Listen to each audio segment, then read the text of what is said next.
Hey, this is Phil Yanov with the Tech After 5 podcast.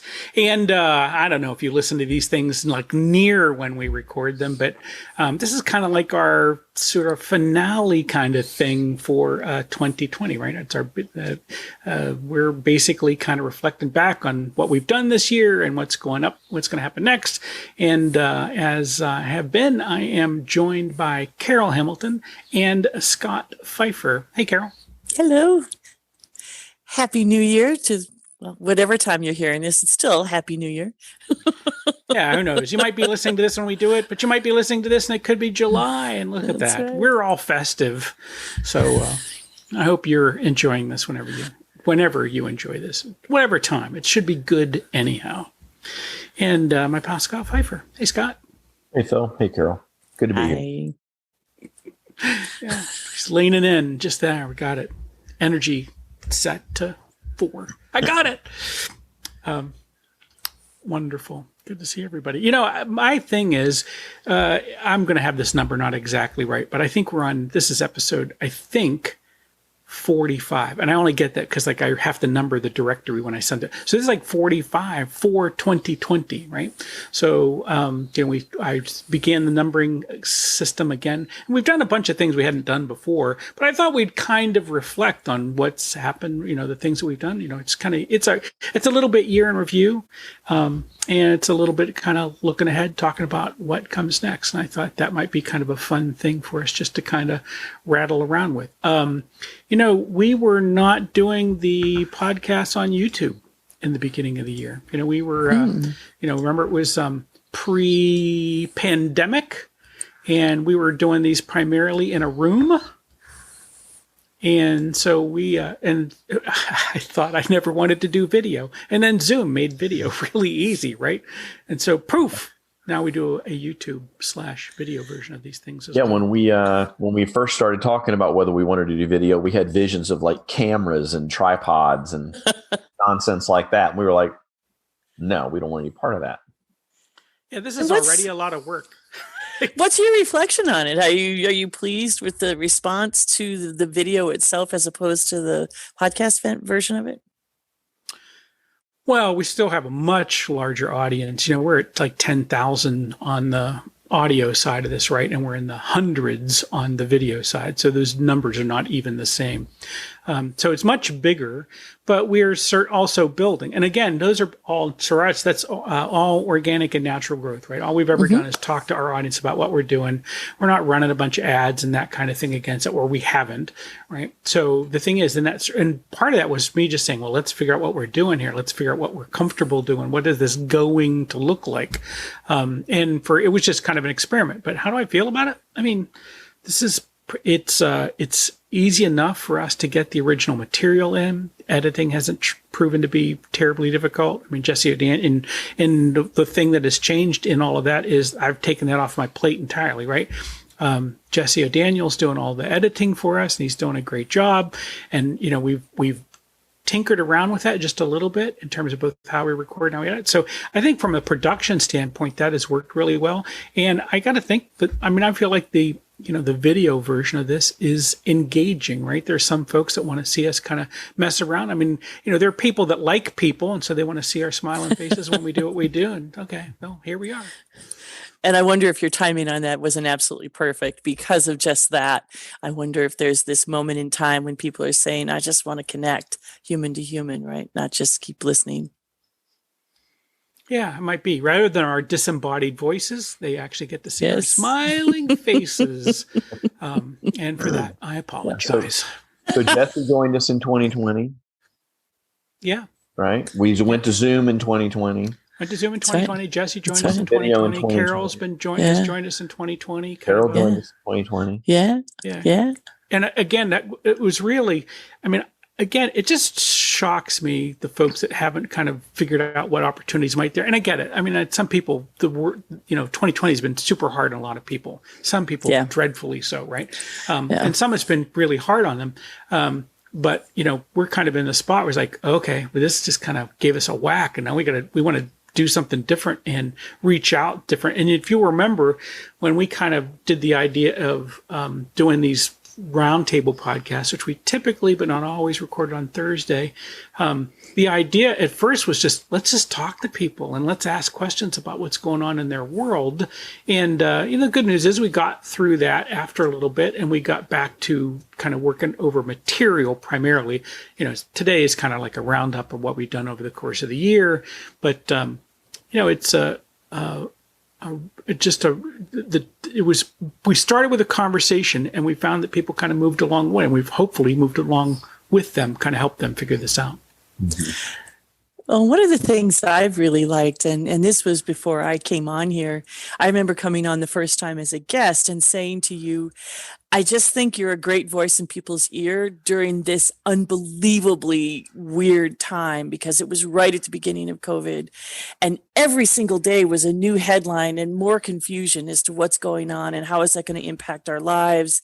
And I just remembered saying that the two of you had these really great voices to just be the voice of calm in the midst of all that, whether you didn't have answers, but you just had this consistency.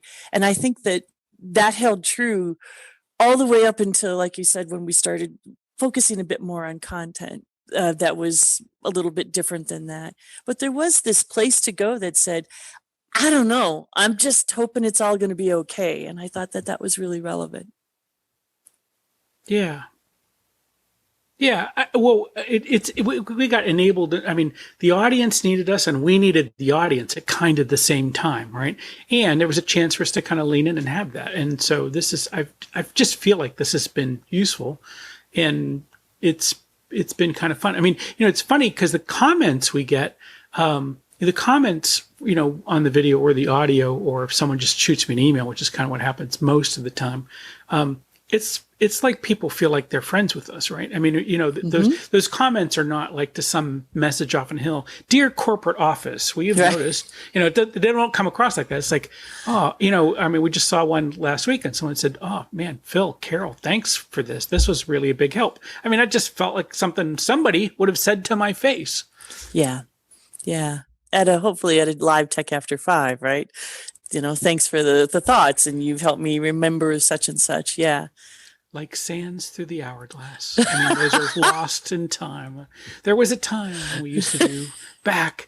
I'm back. By the way, I need some help. I'm hoping maybe you guys can help me with this. I don't know what the word that we think of in the South for so many things is antebellum, before the war. But I think there has got to be a anti-pandemic kind of word or something like that, because there was a time when the world was sunny and sunshine and people walked hand in hand down the sidewalk that they're not doing right now. I mean, I'm not saying those times don't come again, but I think that we're going to think of some time. It's going to be like before the asteroid, but it's before the pandemic. But anti-pandemic does not roll off the tongue like antebellum does. And BC's been used, so that's tricky. Yeah, right. Before COVID, it's all done. I do, though. I hear that. There's that comedian who talks about being the elder millennial and says, gather around and I'll tell you about the landline. And you, what's that? Back in the pandemic. Yes. Yeah. And you go, I remember before COVID, we used to go to bars and sit next to each other. It's. Yeah. Still plenty of people doing that. Yeah, well, they'll be dead. So. Listen, I just came off of a call where I didn't extol, but I at least referenced punch cards. So, yes, there are people still talking about older tech, right? Back when my fax machine.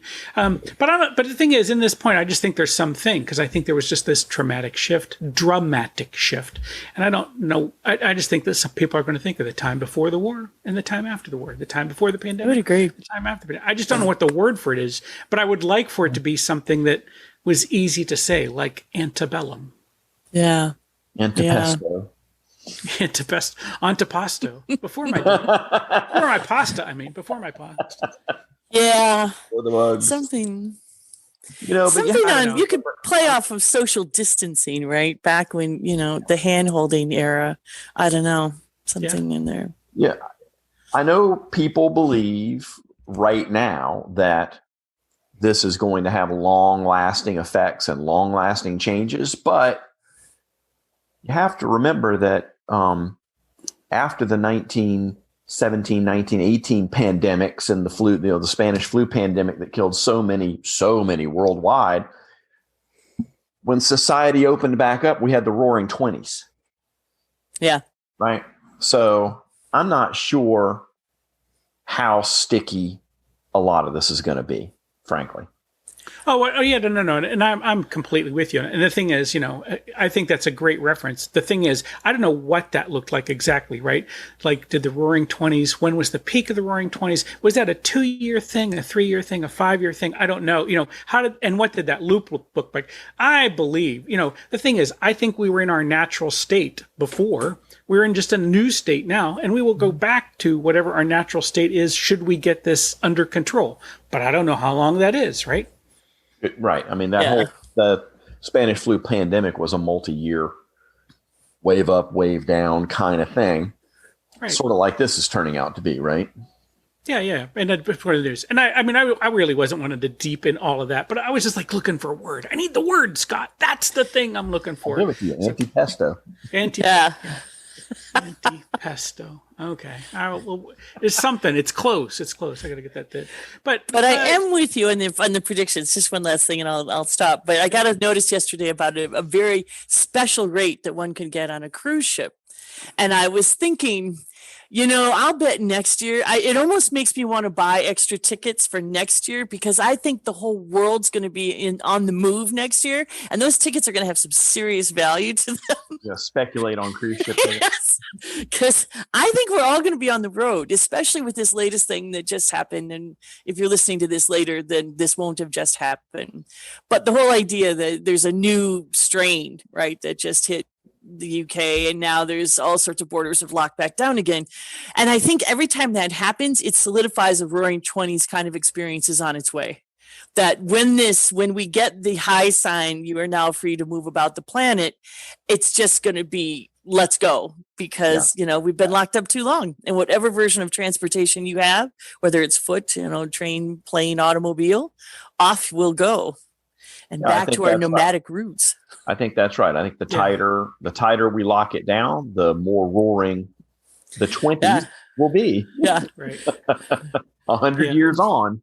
Yeah.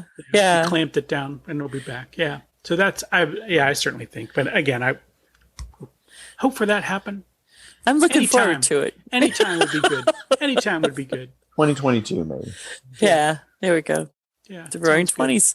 There we go. So, the neat thing is we made this, we made the pivot. We've talked about that a little bit. We've kind of done I figured out the other day, and I think that number right now is I've done 125 Zoom events. We've had somewhere, and that's all Tech After Fives plus the other ones. And there's been quite a number of people involved in those. But even inside of Tech After Five, if I look just at 2020 registrations, right, there's a couple of thousand people that have been through Tech After Five itself, right, over, events and cities and all the rest. So we've managed to help a bunch of people. We've gotten some excellent feedback. When I say excellent, I mean both some stuff that's pointed to kind of help us, but I mean people seem to love what we were doing, right? We just got, I just looked at the December feedback numbers. We got a lot of folks gave us answers back.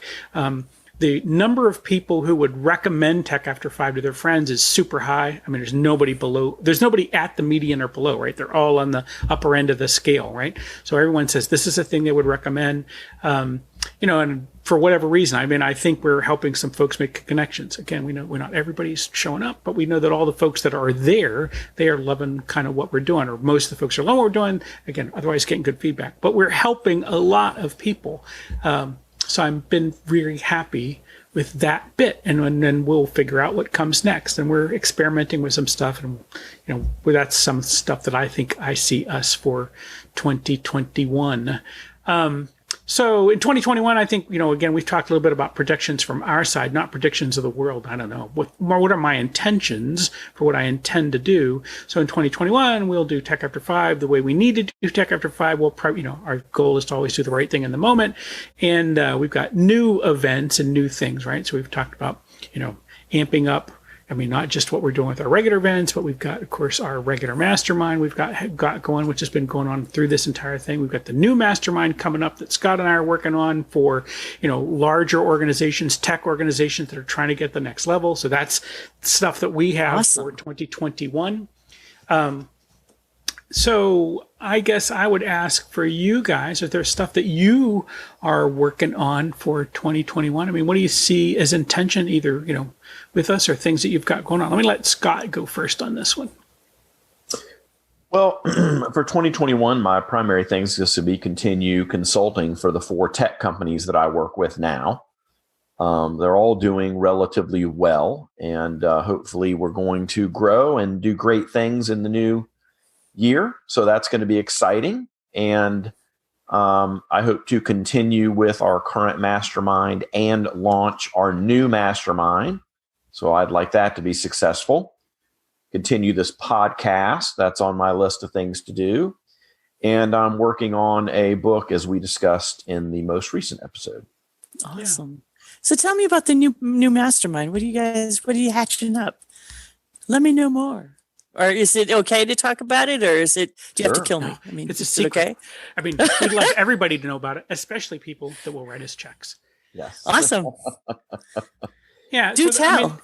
I mean, in the case of this thing, right? So that this mastermind is really aimed at tech businesses who have had some success, but they're really trying to get to the next level, right? And I want really Scott to kind of do this thing. I'm just going to set the outer framework of this. But the idea is, you've got a tech business that's probably in the, 7 figures range, but thinking I'd like to be an 8, you've got employees already. So basically, whereas our existing mastermind, and which we love, and we love that group of cats, and we love the folks who have talked to us about joining and that kind of thing, those are aimed at sort of individual contributors and people who are running solo practitioners, lone wolf businesses, trying to build a business around that. This other mastermind is really aimed at people who are, they've got a more sophisticated business and they're trying to take it next level. We normally say taking it out of heroics into systems thinking, which, to me, I feel like this really spotlights some of the things that Scott is really good at helping people think through.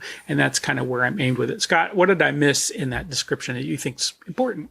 Yeah, you're right. We're going to hopefully take a group of tech entrepreneurs or partners that have gotten their business to where it is growing and they are a bit overwhelmed, maybe, right? So they need to get themselves out of the middle and up to the top. They need to put some procedures in place and some processes in place to be able to grow. And they want to know what steps they can take to build value in this business so that it can eventually be sold or transferred to their kids or an ESOP or whatever. It's all about that scale, isn't it? How are you going to build value? What instead of just reacting day to day to each crisis, how do you plan strategically and do things that are going to build value as opposed to fritter value away? So that's the kind of thing. And so it'll be a group. Everybody will kind of be in the same boat. Phil and I will lead it, but they'll also benefit from hearing each other's struggles and solutions. And so there'll be a true mastermind with a lot of sharing.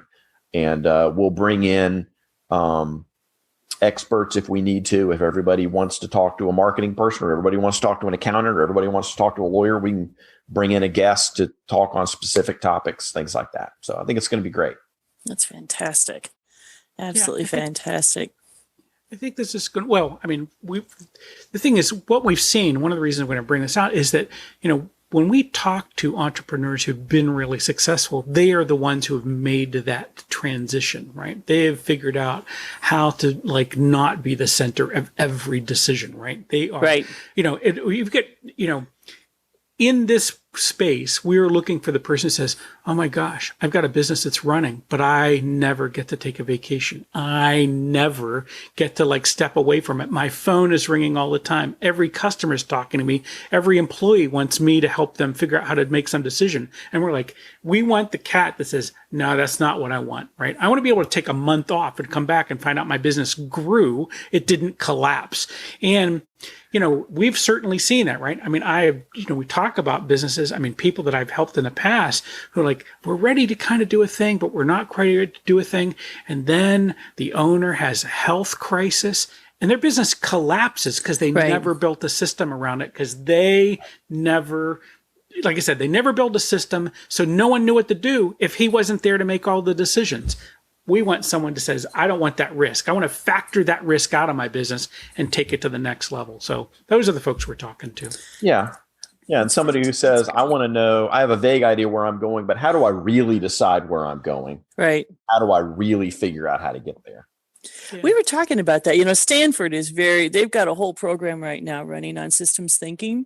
And so I think you guys are just right in line with where everybody's going. And one of the pieces of that, which I thought was so interesting, is they talked about what's your process for making decisions. And you don't think of that as being, who needs a process? It's yes or no. But if you think about the amount of time and energy and mental usage that can go into, should we do this? Should we do this? Is now the right timing for that? In the midst of all this chaos, it's brilliant to be looking at systems. But yes, growth, but also just in managing the chaos that is. No, I agree. Wonderful. In 2020, I took a couple of online courses at the University of Texas, McCombs School of Business, on strategic decision making and decision quality. And what they say is, for strategic decisions, big decisions that play out over a long period of time, you can't know if you've made a good decision by the result. Right. You don't know. You made a decision. You won't know for years if it was a good decision. So you can't judge decisions on the result. You have to judge decisions on the quality of the decision-making process itself. And they call that decision quality, and they've broken it down, and there's a lot to it. But I took a couple of courses on that. It's very interesting stuff. And it's helped clarify my thinking on how we do strategic planning and how we make good strategic decisions. Yeah. Well, thanks for letting me know. I'll send anybody I hear about in this direction, because I think this is just so relevant. Well, thanks for that. I mean, like I said, we know that there are people out there that need and want the help. So we're going to bring them together into a space and run them through some of the stuff that we know that works, and let them talk to each other about the things they know. The final qualification is Phil and I have to like you. Yeah. Well, and it's I would even add they have to like you too. So yeah, it's that's like never a problem. Any coaching thing, the relationship plays such a big role in these things. Relationship matters. It does. No, that's the final hurdle. Yes, it's the one. It's the hurdle. No doubt about it. Carol, you've got some big things going on, and you've got some news, and maybe this is the spot we should be sharing that. Yeah. So I have a great problem, which is that a couple of very significant contracts have come my way. And so I'm going to be continuing to expanding the coaching that I've been doing. As I think I've alluded to over the past year, I went from live facilitation and live coaching to virtual. And I've been notified that just get comfy, because we're not going anywhere for a while. And so there's a little bit of a difference. Well, I do a lot of executive coaching anyway. Right. I also do a lot of promotional coaching, and that's been kind of my bread and butter as I've gone along.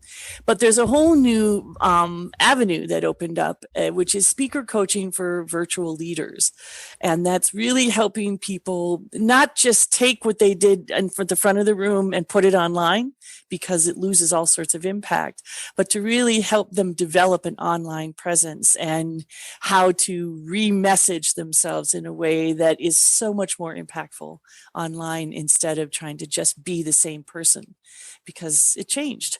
And so that turned into also helping some folks with content design on some online programming they're doing, which is one of my absolute favorite things to do. I love to look at the jigsaw puzzle of, here's all the pieces and speakers that we want to be in here. Can you now make them make sense? And so that we're building a story through this, and help us deliver this when people walk away. They know what they heard, they know how to implement it, and it actually takes on its life of its own with follow-up activities and that sort of thing. So that's pretty fun. Yeah, pretty excited about that.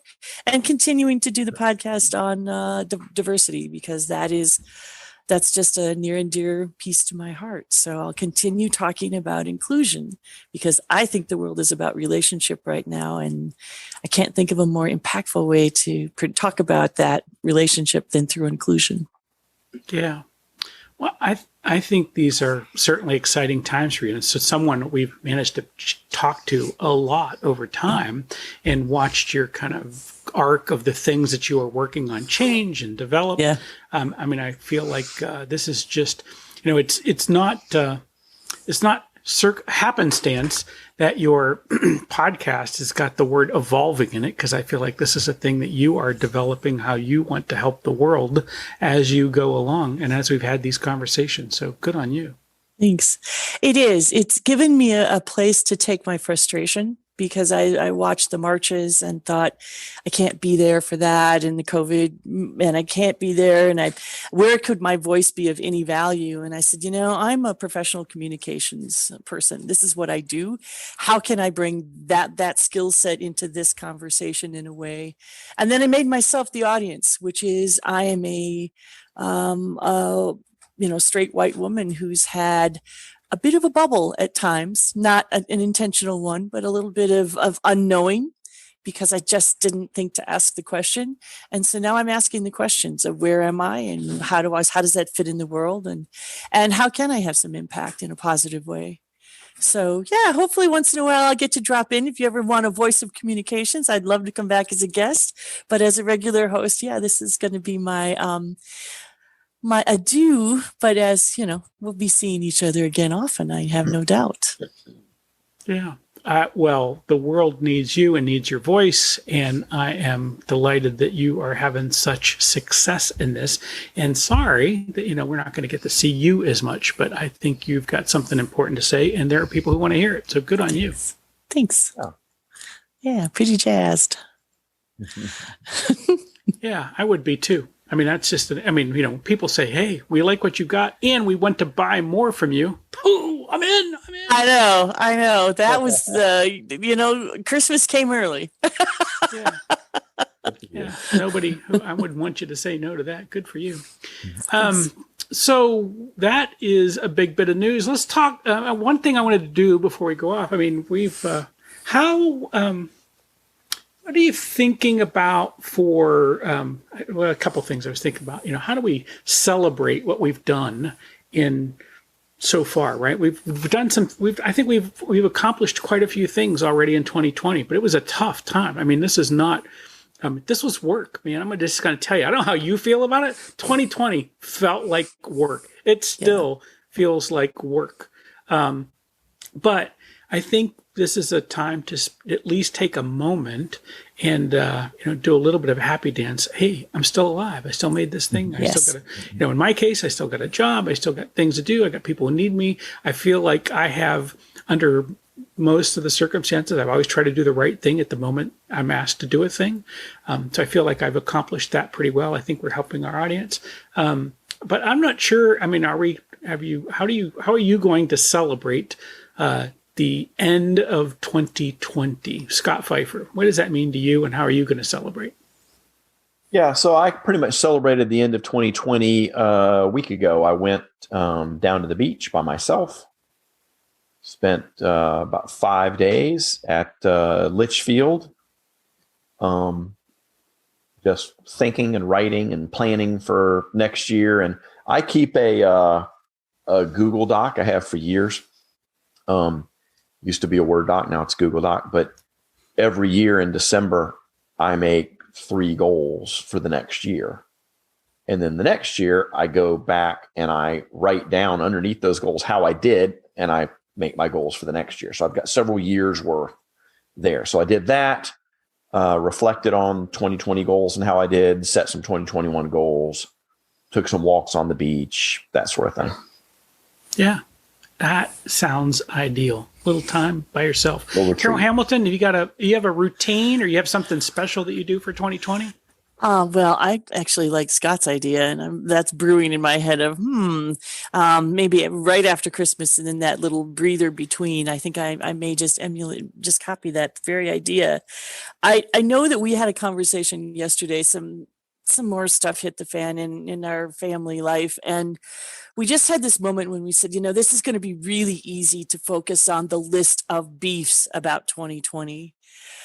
Yet, in the midst of all that, this happened, this happened, this happened, and there were some really great things that happened. And it would be easy to have them just fall through the cracks of all the yucky stuff. And so we're continuing to do our habit, which is what was your favorite part of today?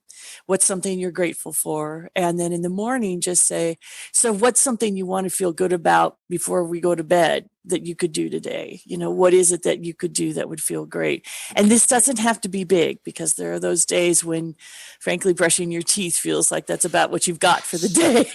You're like, there's your win. There's actually, that book about making your bed. There's a military leader. You're nodding, Scott. I don't remember his name. Do you? I think it's General somebody. Is it Craven? I can't remember. Could be. Anyway, he says that make your bed, because then you have that thing done, Right. and that leads towards self-discipline and self-confidence and all these wonderful things. And I think that there's some, and this comes right back to the mastermind you guys are doing, which is there is some joy in systemic behavior, because there's these mini wins. So even if you read, there's been this massive worldwide lockdown, you still have those wins. And so somehow there's that balancing of the energy where the whole thing isn't just falling over. It's like, no, you did this, and you did this. And I think that that's probably my current approach, but I am loving the beach idea, I have to say. Yeah, nice little beach retreat. There's nobody down there because it's winter. Walked on the beach pretty much by myself. Yeah. Ordered takeout. Yeah.